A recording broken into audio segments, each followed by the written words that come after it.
Okay, before we get into the video, which is an edited down version of the live stream that I did with Tanya, Raal of Kaveri Coffee Works, I wanted to announce that we are collaborating on a really special coffee. This is a new varietal called an Excelsa. This is an anaerobic natural yeast fermented coffee that is incredibly fruit forward, and it's coming from India. To me, this coffee tastes like Jolly Ranchers, fruit roll-up, ginger candy. It is very interesting how coffees from India now are this expressive. And Tanya has given the people, the fellow viewers of this channel, the 10% discount code, Brian10. You can use it and pick up any of her other coffees as well. But this is a limited release. There's only so much of this coffee. And I'll also be filming Tanya roasting this coffee, and we'll also taste some of the profile roast. It's going to be pretty fun. So if you want to taste some very unique Indian coffee, pick this one up and any of Tanya's other coffees. Always want to shout out small business, always want to showcase people doing very cool things. Thank you guys for watching this little intro bit. The rest of this video is just an edited down version of the stream VOD where we taste this Excelsa and we taste a lot of other very unique processed Indian coffees. So who are you? Hi everyone, my name is Tanya Raal and I'm a third generation coffee roaster. I started Kaveri Coffee Works as a way to reconnect to my roots and continue my family's coffee legacy. My grandfather first started the coffee business in Bangalore, India, where I grew up, and my father continued that. So it brings back a lot of childhood memories for me. And South Indians love their coffee. Coffee has been growing in India for many years, and it's just lacking in terms of availability and just kind of like sharing of the story here in the US. So I'm trying to fill that gap by bringing not only my own family connection to coffee, but also highlighting coffee farmers from South India and different varieties of coffee from India too. And kind of what's your background in coffee, or like how did you even decide to become a coffee roaster, and what's that experience been like? I don't have any formal background or training in coffee, but it's in my genes, so that's kind of what got me started. I was, sitting in coffee shops around the East Bay and in San Francisco and saw coffee from all around the world being featured. And not just around the world, they were highlighting the story from where the coffee came from and all that. And I thought it was a real shame that Indian coffee wasn't available in the cafes and menus. And when I talked to some baristas and roasters, I was even more surprised that not a lot of people knew that India grew coffee. And so it gave me an inspiration and an idea to be the cheerleader for Indian coffee, given my family background and my knowledge of the landscape and the people. I thought it would be a great way to bridge that gap and make a connection. So I started from scratch. Everything I know I've learned in the last 3 years through community and through coffee education spaces here in the East Bay. Yeah, and a lot of your focus has been on some of, I guess, higher end Indian coffees as well, like specialty coffee, specialty Indian coffee, which is kind of on the come up now. It's also pretty rare still even in 2024. So right. That's pretty crazy. Yeah, and specialty is an interesting word, right? Like you can assign specialty to so many different things. So for me, initially it was focusing on quality, kind of, getting in on the specialty coffee industry as the way it's presented here with cup scores and this, and clarity and just, taste of coffee. And then as I got deeper and deeper into it, I spread the kind of definition of specialty to different things. So specialty to me is also about how you brew it. India has a very specific way of brewing and serving coffee. And then a lot of South Indians or Indians who drink coffee have nostalgic memories to coffee. And so I wanted to bring that part of the heritage and connection. And also, as you mentioned, the processing and presenting coffee like in a variety of flavor spectrums is up and coming. So that's kind of what I'm diving into now. Yeah, let's give like a really quick India coffee primer. Yes. We could show off display here? I have this little sign that I made kind of showing the coffee growing regions in India. So if you look at the map up here, it shows all the different coffee growing regions that are currently producing coffee. And the southern 3 states of Karnataka, Tamil Nadu, and Kerala are the traditional coffee growing regions. 90% of the coffee grown in India is still grown in this region. And Karnataka, which is my home state, grows 70% of the coffee that's currently produced. Newer areas that are coming up are Araku Valley and Koraput in the eastern side of the state, and then in the northeastern side, which is primarily a tea growing region because of the mountains and altitude, coffee is also being cultivated there. So that my home state of Bangalore, or home city, is kind of like the coffee capital, and a lot of the coffee that is available now in the US market is from the region called Chikmagalur, which is the birthplace of Indian coffee. Yeah, so we're starting to see more and more Indian coffee, and what's been interesting to me is the producers now are tapping into so many unique processes. So that's part of what we also want to show off today, and we're going to taste some of these. And the coffee that I don't know which coffee is which. We're doing a blind cupping. A blind cupping.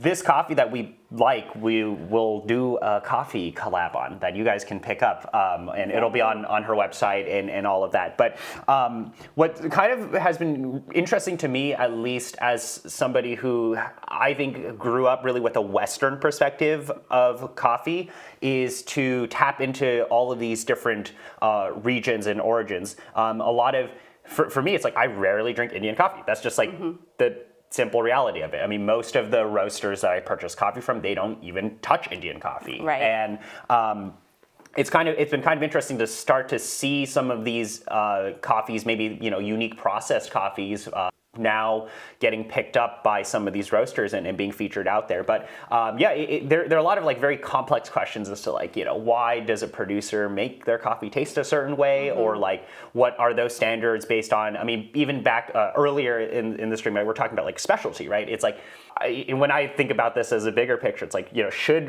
should these coffees be held to like a Western point score standard, right? And it's like, that's something that's very confusing at times. But it's like, if you did like those types of flavor profiles, you can find that in some of these coffees nowadays, which is Absolutely. quite insane now. Like, it's like, wow, that's really happened. A big reason why I like Indian coffee and is just like, I think the presentation of flavors is significantly different than any other region that I taste coffee from.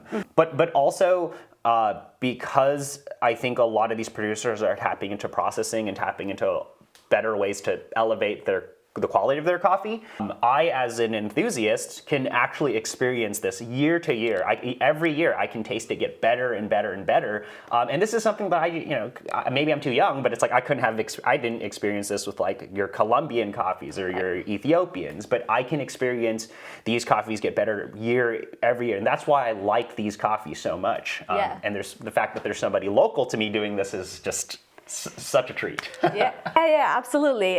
So historically, India is known for its shade-grown washed Arabicas. All coffee in India is grown under shade, and it's usually under 2 tiers of shade in a natural forest environment. And what that creates is rich soil, just richer flavor of coffee, and just in kind of like the mass consumption, washed Arabicas were what Indian coffee was associated with.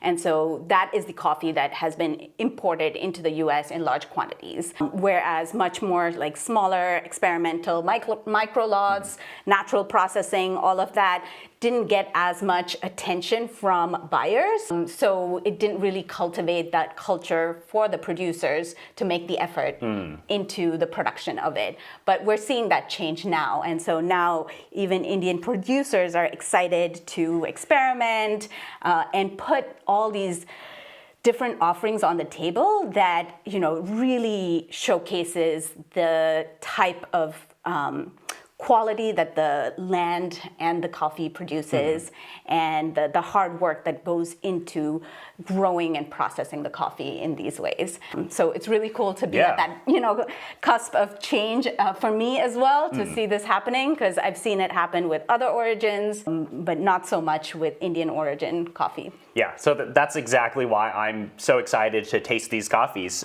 So I guess we can get some water on this and then begin kind of tasting, and we'll see what people are saying in the chat. If you have any questions on anything we've talked about or what's happening, let us know. We have a phone here. We can see your guys' comments. But yeah, let's go ahead and actually begin tasting some of these. And it's going to be blind, so whatever one that we like, or maybe I like, we will do a coffee release on. But already when Tanya was setting this up, I was smelling some of this, and I was like, oh my God, there's craziness happening here. Absolutely. There's some fun stuff on the table.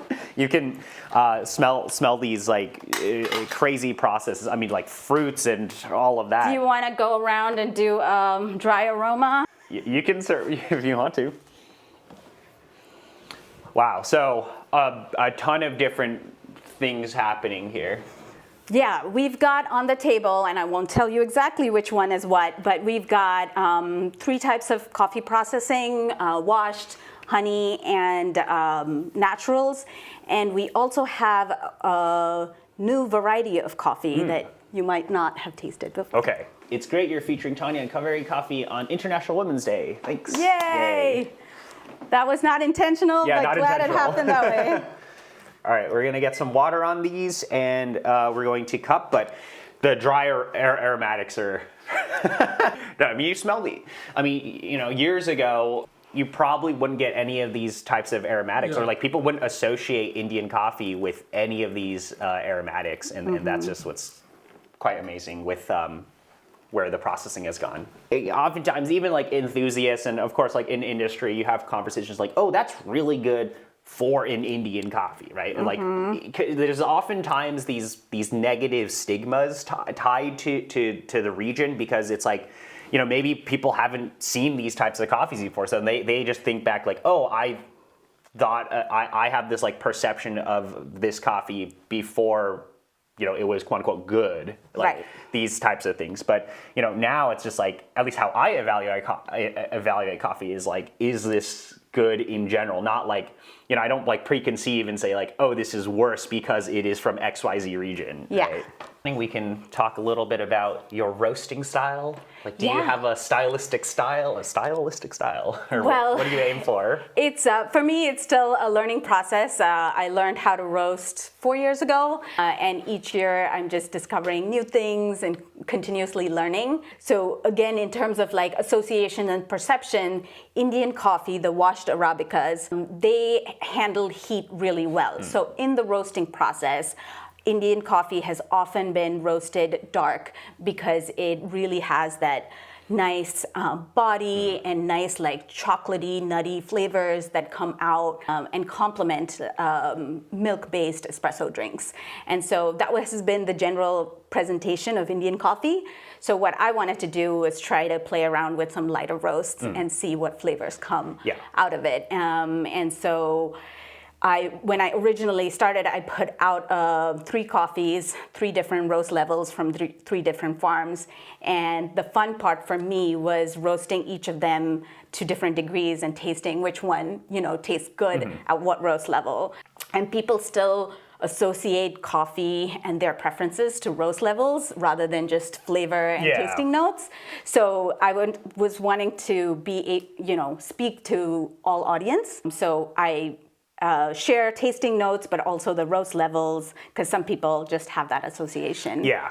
I mean, I've had your lighter roasted coffees, and it's, it's like milk chocolate, right? Like, I think chocolate and the word light roast is a very scary term for a lot of people. It's like, that doesn't compute. But I think at least a lot of the Indian coffees I've tasted from you that are on the lighter end, it's like you can actually have this really, I want to say it's like a milk chocolate type of sweetness, and it it doesn't taste dark, it doesn't taste burnt, right? Yeah. And it's like, this is a light roast Indian coffee. I mean, some of these are already smelling crazy.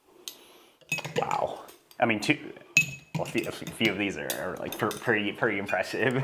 Yeah, and so when the other challenge I had was I didn't have access to any other processing other than washed coffees from importers here. So when I went to visit India 2 years ago, I was able to taste other processing methods and try coffee from different regions, and it just blew my mind.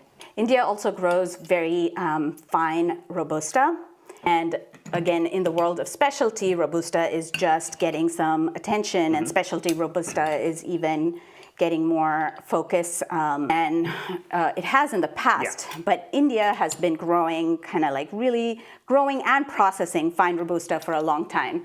So that's something I'm excited to bring as my next project. Like in Vietnam, you'll see a lot of the anaerobic processed Robustas, or like even Libericas, like crazy processed coffees, which I think are quite controversial for some people. Like they either people love it or hate it. Yeah. I kind of operate on spectrums. I'm either into the really hyper processed stuff or some of the super clean stuff, but I actually don't really mind processing that much if it's done well. Yeah, and at the end of the day, you can't change a coffee's flavor by processing alone. The coffee needs to taste good to begin with. So, processing, similar to roasting, just highlights certain flavors and nuances of already good coffee. Wow. There's a fair bit of florality in some of these coffees here. Whoa. Does the flavor profile differ much from the coffees we see in the US? If so, what flavors generally come from Indian coffee or what flavors would you like to see highlighted by the processing? Yeah, that's a great question. There are sometimes flavor profiles that are associated to origin. I think, again, that's a little limiting because there's not just in terms of the underlying coffee variety, but how it's processed. You can have a wide spectrum of flavor profiles, and this table will kind of showcase that. When people ask me what's unique about Indian coffee or what do you associate with Indian coffee that you might not see anywhere else, the one thing that stands out to me is in India, coffee is grown as part of a polyculture agricultural system. So every farm has at least 3 or 4 things that are growing for cultivation and for mass consumption. And it's that symbiosis of these different fruits and spice plants that complement and imbue, different flavors to the coffee. One of the most common partner crop is pepper. So because it's all shade grown, pepper grows on vines. There are other tropical fruits like jackfruit that grows on vines. And so these are all grown on the same farm. And those flavors kind of, get into the coffee as well. The way a fruit note or acidity is presented in a lot of these different regions, it's going to be different. It's like, yes, you can have the same flavor notes in an Indian coffee and like an Ethiopian or a Colombian, but like the way that's presented is a little bit different. At least for me, it's like the weight of that acidity note is like different, or like how that finishes. But like you can get very similar flavor notes, even nowadays, especially with processing across the board from a ton of different regions. But they'll all be like a little different in some ways. I mean, the terroir makes a huge impact. And in India, it's tropical rainforest, really fertile, rich soil. Some of the farms that I've sourced from are like iron-rich soil, different from coffee from like a volcanic, region, say in like Peru or even in Ethiopia. But let's get tasting. Yeah. Okay. And then if you guys have any questions while you watch us cup these coffees, let us know. You'll just hear us slurping. So good. Okay. Wow. I think I'm enjoying this extra because I haven't drank coffee either. Usually I do. Yeah, I'm like not awake. Wow. Okay. So on this very first pass, there's a lot happening here. These are sample roasts right now? Yep. Okay.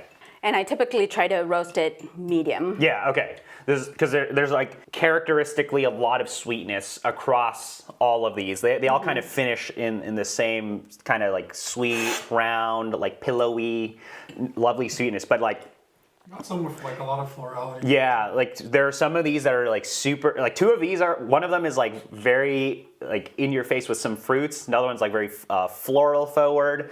And this is like, you know, I'm telling you, you could put this, you could have people taste this and they would be very surprised. Right, and they would not think of it as Indian coffee because, again, people have association of Indian coffee just because that's how it's been presented more so here in the U.S. As being that chocolatey, full-bodied. Somebody told me, oh, I'm like, this tastes like real coffee, or you know how coffee used to taste. Yeah. Because now we've kind of focused a little bit more on those fruity and floral flavors. Yeah, I mean, a lot of these coffees, even here, it's like, yes, it's full-bodied, but like it is full-bodied with this acidity or florality and fruitiness. I guess a lot of people would think like, oh, full-bodied chocolate, like in your face, heavy chocolate notes. Like we're getting that, but instead of chocolate, it's like fruits or floral or something else. And that's like two of these I'm tasting, I'm already like, whoa, I'm really enjoying it. But are you going to feature any of these other coffees as well? So this has actually worked for you? Yes. Last year, I was able to procure some coffees directly from producers. I bought coffee from 6 different farms and have different coffees from each of these farms. And each month, I'm featuring the producer and the coffee. Pick one of them, but I'm checking it out on our website. It's linked below. And if there are any coffee roasters watching us, I'm also interested in spreading the Indian coffee love and having other roasters feature Indian coffee. So hit me up for this. This is all coffee from last year's harvest, and I'll be bringing in more coffee from current year harvest. I might be looking for some Robusta. Ooh, I'm getting some Robusta. Yeah. Karahaku, I'm looking for. Yeah.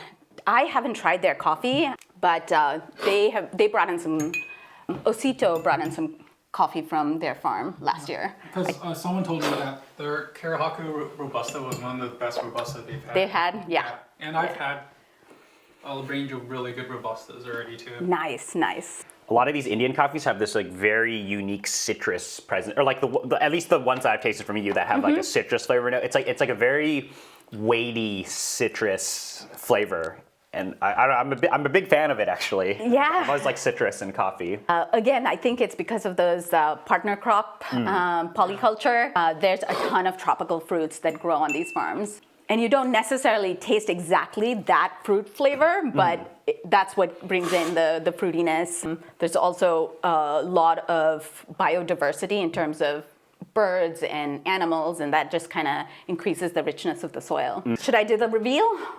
Sure. Yeah. Let's. Let's talk about what our favorites were. Okay. Really like number 4 because it is actually quite process forward. It is like. I mean, you're tasting this and you're like, whoa, there's like, what, let me taste this again. But it's like, like that's the reaction. You just taste it and you're like, whoa, what is happening? Yeah. So I think 4 is quite, like, I would say it's the fruitiest out of all of these. And then I'm having a hard time picking between like these 3 here. I think I kind of like this one the most because these 2 are, well, let me give these another taste. But these 2 I thought were pretty clean. Like really nice red fruits in this one. Yep. I mean, it's like, do you like raspberry or do you want citrus, I guess? That's like what I'm into is like, yeah, like my candy, Jolly Ranchers, I don't know. No, that's my favorite reaction is like when somebody has never had Indian coffee and tastes my coffee and they're like, oh, this is actually good. And I was like, right? Yeah. That's exactly my point. And that's why I'm doing this. So, all right. But yeah, let's do a reveal. See what these are? Okay. So number 4, as I guessed, is the Excelsa. This is a new variety of coffee that I've only seen it at this farm, Moule Mane. I actually visited this farm in Coorg 2 years ago. And this coffee is another variety of coffee. So Arabica, Robusta, Liberica, and there's Excelsa. The plant itself is like a small tree. It's not a shrub like most other coffee plants. And yeah, it is fun. Yeah, no, I mean, complex. Yeah, and just bursting with flavor. The interesting thing is, like, of these newer varieties, you would expect to taste like, oh, this is all processing, and then maybe you taste like some sort of woodiness or some sort of super earthiness to it, but like you just don't taste any of that. Like I'm not tasting, for example, you taste like a Catamore, you taste like some of these very Robusta, like 80%, 70% Robusta genetic coffees, and you taste like a lot of earthiness, a lot of bitterness, a lot of like, you know, quote unquote off flavors. And usually like a lot of processing does cover that up, but like in this one, I'm not really tasting that much of it. It's like, it's good. It's just like, I don't know what else to say. Although it is funky.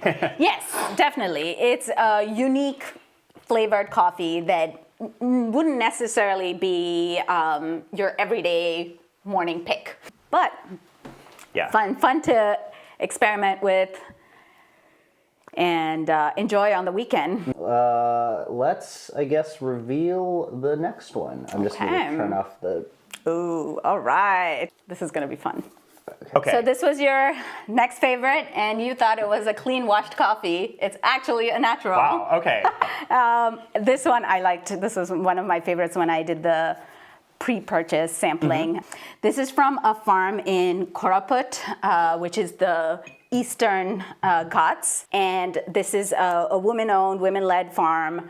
The coffee variety is 795, Selection 795, which is a hybrid Indian coffee variety that's sort of like homegrown and natural processing. Yeah, I mean, it is really, really clean, and there's still this structured acidity in here that's like, Now that I know it's a natural, okay, I can see where the natural's coming from, but like, at least tasting it, I'm like, it's still that really structured acidity. Now when it as it cools, like, it's still really there. A shout out because it's International Women's Day and Month. Both of these coffees are women-owned coffees, and the processing and a lot of the people on the farm, I would say even, is women-led. Okay. The Mule Mane is managed by the husband, who's the son of the owner, and wife. And they do a lot of like experimentation, education, and really a ton of like coffee education, not just on their farm, but in the community at large. Wow. And this one is a mother-daughter led and owned and run coffee plantation.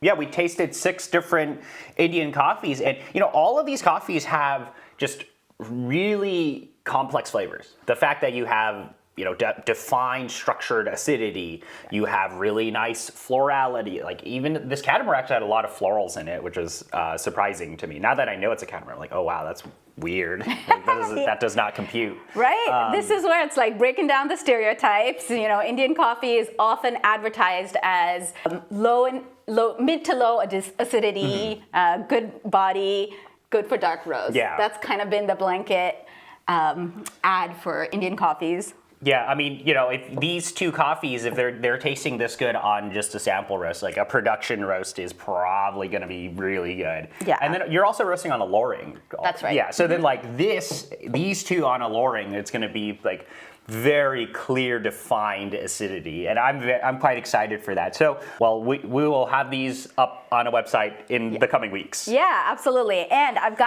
these 2 are by far 2 of the specialist coffees that I have had a chance to taste and also source. I've got 1 bag of each of these coffees, and depending on how it does this year, I'm hoping to bring in more. And more importantly, I want to be able to give this kind of feedback back to the producers. Yeah, so I mean, it'll be a limited release, but like, I mean, I think these 2 are like stellar examples of just where Indian coffee is now. Like I don't really think I can get these types of flavor notes in a lot of different coffees. Like it's just, this is crazy. And it's also really shown like where the processing has come, or like what the producers are doing in India. I mean, they're like this is really good. And that's a Wow. more weather resistant or weather sturdy coffee variety as well.